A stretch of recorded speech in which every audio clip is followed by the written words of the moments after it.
selle nipi loogika peitub selles, et kui me mingisugust uut asja õpime või uut harjutust teeme või uut lugu hakkame tegema, siis väga tihti me ehitame täiesti uued neuroniketid oma ajus ja see, kuidas me neid ehitame ja kui täpselt ja kui õigesti me teeme ja kui palju me parandame või uuesti võtame või puhastame ja kui palju me vigu sisse jätame või vigadest lihtsalt nagu üle läheme, ehk siis õpime viga koos parandusega, et kõik see mõjutab seda, kui hästi ja kui kiiresti me tegelikult näiteks uue pala omandame.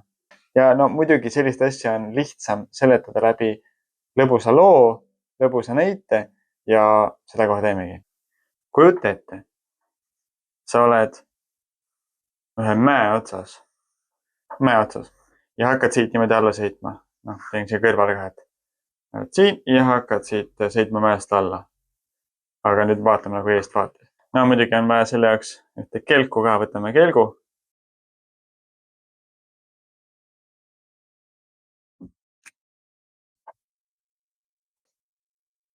Nii, ongi sõitja valmis. Teeme niimoodi, et meil on õppija 1 ja õppija 2. Õppija 1 hakkab sõitma siit alla, õppija 2 hakkab sõitma siit alla. Nüüd õppija 1 hakkab sõitma rahulikult. Paneb vastu kivi. Tuleb kelgu pealt maha, tipa-tapa teisele poole kivi, sõidab edasi. Sõidab vastu kuuske. Tuleb püsti, tipa-tapa. Hakkab siit edasi sõitma. Vastu kivi. Tuleb püsti, läheb edasi. Vastu puud. Tuleb püsti, läheb edasi. Siin on näiteks üks selline koht, kus lund üldse ei ole. Jääb siin kinni, kõnnib edasi, sõidab edasi, jõuab alla. Järgmine kord, kui ta üles läheb, kivisse, mööda, puusse, mööda, kivisse, mööda, puusse, mööda, jään kinni, kõnnin edasi, sinna lõppu. Aina rohkem siia panen. Hops, hops. Nüüd teine sõitja hakkab sõitma, paneb kivisse. Mis ta teeb? Kõnnib natukene tagasi, vajutab oma kelguga natukene siia selle kurvi, et vaat siin kohas ma peaks pöörama hakkama, siis saan kivist mööda. Proovib ülemat uuesti, hakkab sõitma, riivab kivi, tuleb siia tagasi, pean natukene varem veel ja veel jõulisemalt pöörama. Teeb seda kurvi paremaks ja hakkab uuesti ülevalt. Hops, sai kivist mööda. Pani vastu puud. On siin puu. Mis ta teeb? Tuleb siia tagasi. Ma oleks pidanud jälgima siin parem selle pöörde tegema. Vaat siia kohta. Jälgin puud. Hakkan uuesti proovima. Sain napilt puust mööda. Siin on kivi. Aga kui nad juba täpselt seda kivi oskas ennetada, siis ta oskas jälgida ka seda järgmist kivi. Sõidab siit. Hops, sai siit mööda. Sõitis vastu puud. Kohe tuli meelde, ma oleks puud pean jälgima varem. Teeb siia kohta. Kohe peale seda kivi jälgin, ma saaks puust mööda. Ja sõidab. Ja saab puust mööda. Tuleb see madalik.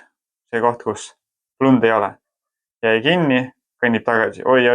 Siit ma oleks pidanud suurema kurvi tegema, saan siit mööda. Tuleb kuskilt siit kivi juurest, vaatab, kas saab. Läks ikkagi siia. No nii. Siin kohas pean natukene jälgima, teen omal heaks raja. Sõidab siit uuesti ja jõuab siia. Paar korda harjutab veel kogu rada. Ja kui juhtub, et kuskilt paneb ikka vastu puud või midagi, siis tuleb tagasi, teeb selle koha mõnusaks. Ja lõpuks ongi selline väga korralikult sisse tallatud sõidurada ja varsti põhimõtteliselt võid juba selle snowtube'iga ka sõita, selle suure sõrikuga. Niimoodi, et juhtima ei peagi, lihtsalt see rada on nii hea juba, mis viib su siia alla. Ja nüüd, kui need kaks, õppija 1 ja õppija 2, hakkavad siit kelgutama, teevad võistlused, kes enne alla jõuab, kui nad on niimoodi harjutanud. No kes enne jõuab, muidugi see number 2 jõuab alla ja ilma pingutuseta jõuab alla. Number 1 on see, et mida rohkem ta on seda harjutanud, seda suurema hooga ta kivisse paneb. Mida rohkem ma vigu koos parandusega endale sisse õpin, seda raskem on neist lahti saada. Ehk siis mida varem ma hakkan endal mängu parandama ja mõtlema, ahaa, mis siin õige noot oli, hakkan alguses pihta, tekin mõttepaus. Stopp, mis siin oli, mängid õige noodi ära, uuesti. Ja siis, kui sain sellest kohast mööda, mängisin vale noodi, stopp, mis noot siin oli, mängin õige noodi, hakkan uuesti pihta, jälgin seda nooti. Ehk siis üks viga korraga, mille parandamisega tegelen. Sest nii ehitan omale suure tugeva neuroniketi, mis mingi hetk hakkab ilma pingutuseta õigesti juba jooksma. Ja see neuroniketi hea näide on see kõrval, et kui me hakkame siit minema, ütleme, et iga see nurgakene on mingisugune uus neuron. Neuronite vahel on ühendused. Ühe korra mängin nii ära suvalt. Aga tegelikult siin oli vale. See oli vale, see oli kuskilt siit oli vale. Ja tegelikult oleks hea, siit näiteks jõuda kokku, mis iganes. Et see oli nagu vigadega neuronikett. Nüüd, kui ma olen paar korda valesti juba teinud, siis seda on oluliselt raskem sisse harjutada, seda uut, õiget, puhast. Ja siis ongi, läksin valesti, stopp, katkestan selle ära, ei tee seda uuesti tugevamaks, vaid tulen siia tagasi, püüan meelde, et ma pean minema siia, pean jälgima seda kohta, ei pean õige noodi mängima või siin jälgin seda tehnikat, hakkan uuesti pihta ja kui saan siia, siis hästi. Kui lähen kuskilt vea peale tagasi või mingi muu viga, stopp, parandan uuesti. Ja kui ma olen seda valet varianti juba mitu korda teinud, siis tihtipeale ma satun siia tagasi. Minu oluline ülesanne ongi siit, ei, stopp, õige on siin. Ja siis mingi hetk, kui ma olen piisavalt palju siia õigesse suunda liikunud, siis ma saan juba ilma pingutuseta, ma ei pea nii palju mõtlema, et ma siia valesse kohta ei läheks, vaid mängiks õige asja, eks ole. Sest see õige variant on juba nii sisse harjunud.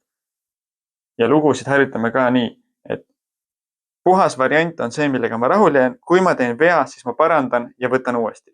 Alati ei pea täitsa algusest võtma. Tihtipeale on see, et sa teed ühe lõigu korda, siis hakkad järgmist lõiku treenima. Ja siis paned neid lõike kokku ja siis aina pikemaid juppe tahad korraga hästi saada. Head harjutamist ja näeme järgmises videos.